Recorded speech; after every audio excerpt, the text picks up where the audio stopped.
تذكر يوما كنت تعانق دمعة الفكر تناجي الله في صبر وترجو رحمة تسري.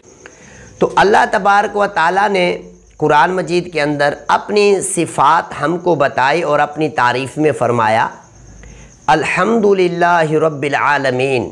سورہ فاتحہ کے اندر کے سب تعریفیں اللہ ہی کے لیے ہیں جو تمام جہانوں کا رب ہے. رب کی معنی مالک پالنے والا بھی ہوتا ہے، اور اللہ رب العالمین نے یہ اپنی صفت بتائی کہ کل تعریف اللہ کے لیے ہے جو تمام جہانوں کا رب ہے، پالنے والا ہے، مالک ہے.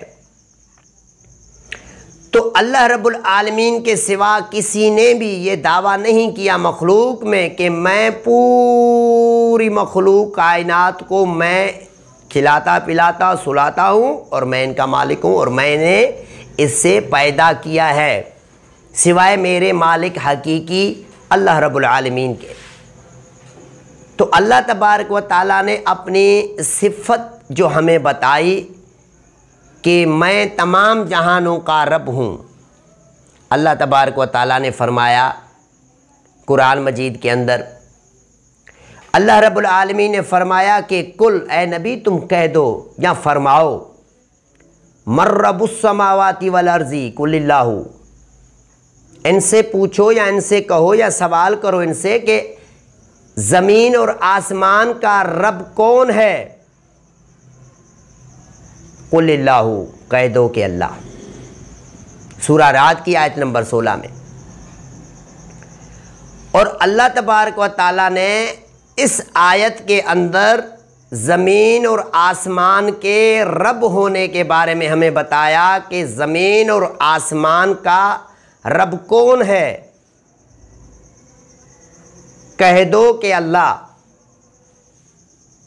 تو اس آیت کے اندر بھی اللہ تبارک و تعالیٰ نے اپنی ربوبیت کا اظہار کیا اور ہمیں بتایا کہ میرے سوا کوئی بھی اس زمین میں مخلوق کے رب ہونے کا دعویٰ نہیں کرتا، اور میں ہی حقیقی رب ہوں.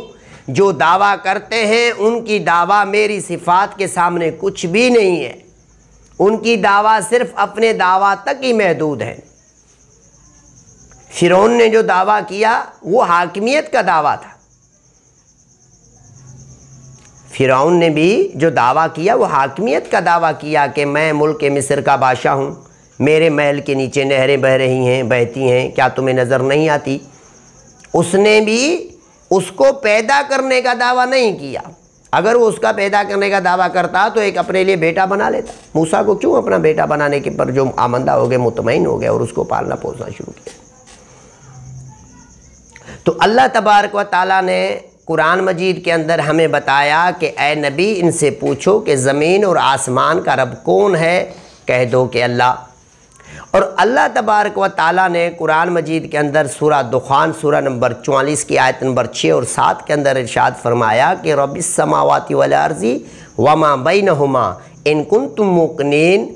اللہ نے فرمایا کہ اے نبی صلی اللہ علیہ وسلم ان قرآن مجید کے اندر جو یہ ارشاد فرمایا کہ آسمان اور زمین اور اس کے درمیان جو بھی چیز ہیں ان کے رب ہونے کا دعویٰ کیا. رب السماوات والارض وما بینہما، آسمان اور زمین اور جو اس کے بیچ میں ہے میں سب کا رب ہوں. رب السماوات والارض وما بینہما، آسمان اور زمین اور اس کے بیچ میں جو چیز ہے اس کا رب وہ ہے یعنی اللہ. ان کنتم موقنین، اگر تمہیں یقین ہے. لا الہ الا هو یحیی و یمیت ربکم و رب آبائکم الاولین. لا الہ، کوئی الہ نہیں، الا هو مگر سوائے اللہ کے، اس کے یعنی اللہ کے. یحیی و یمیت، وہ زندہ کرتا ہے اور وہ ہی موت دیتا ہے. ربکم، وہ تمہارا رب ہے، و رب آبائکم الاولین، اور تم سے پہلے تمہارے آبا و اجداد کا رب.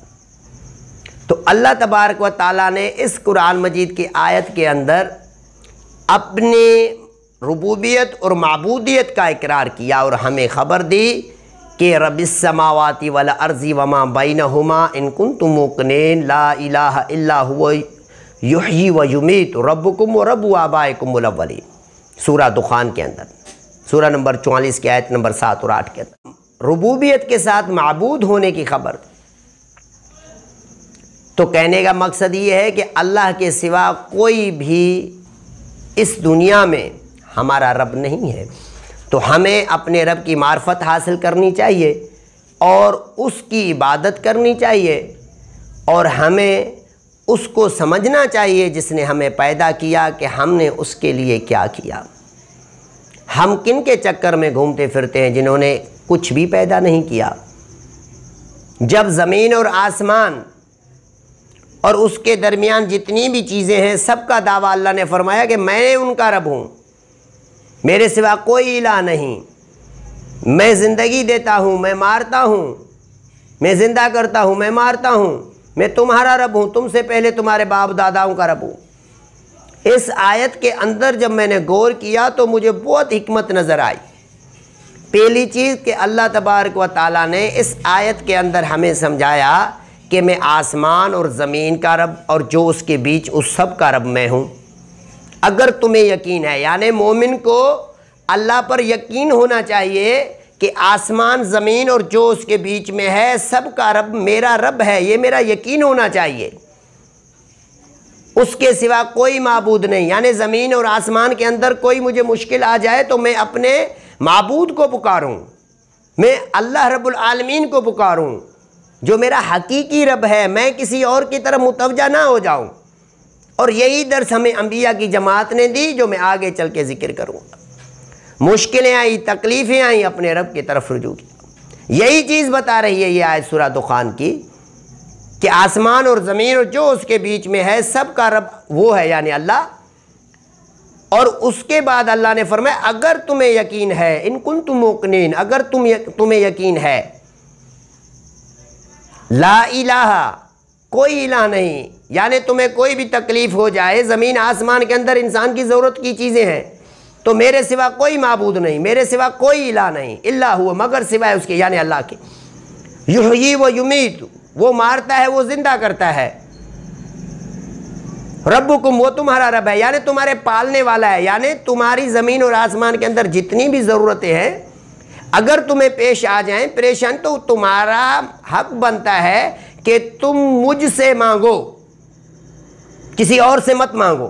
مثلا میری گھر والی ہے، وہ کسی سے اگر کوئی چیز مانگے جو اس کے اختیار میں بھی نہ ہو، دینے میں حق بھی اس کا نہ ہو، نہ وہ میرا کوئی قریبی ہو، نہ میرے جز سے بنا ہو، نہ میرا رشتہ دار ہو، کیا میں اس چیز کو پسند کروں گا؟ یا کوئی پسند کرے گا کہ اس کی بیوی کسی ایسے آدمی سے کچھ مانگے جو اس کے نہ رشتے میں ہو، نہ دینا اس کے بس کی بات ہو، جبکہ میرے پاس یا اس کے پاس سب چیزیں موجود ہوں؟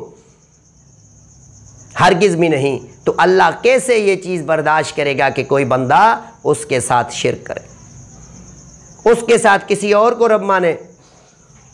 رب مانا یہ نہیں ہے کہ وہ میرا رب ہے۔ اللہ کی صفت میں سے کوئی ایک صفت کسی مخلوق کی طرف جو ہے بندہ سمجھے تو یہ اللہ کی صفت میں شرک ہو جاتا ہے، بندہ مشرک ہو جاتا ہے۔ تو یہ اس آیت کو جب میں نے پڑھا، سوچا، غور کیا، میں تو حیران رہ گیا کہ میرے رب نے اس آیت کے اندر کتنی حکمت سے بات کی۔ آسمان زمین اس کے بیچ میں جتنی بھی چیزیں ہیں سب کا رب کو کہتا ہے، اللہ کے فرماتا ہے میں ہوں۔ اگر تمہیں یقین ہے، ان کنتم موقنین، اگر تمہیں یقین ہے، مجھے تو یقین ہے بھائی، اگر تمہیں یقین ہے، لا الہ، کوئی الہ نہیں، الا ہوا، مگر سوائے اس کے، اللہ کے، وہ زندگی دیتا ہے، وہ موت دیتا ہے، وہ رب ہے میرا، میرے آبا و اجداد کا رب ہے۔ کتنی دعویٰ کر دی۔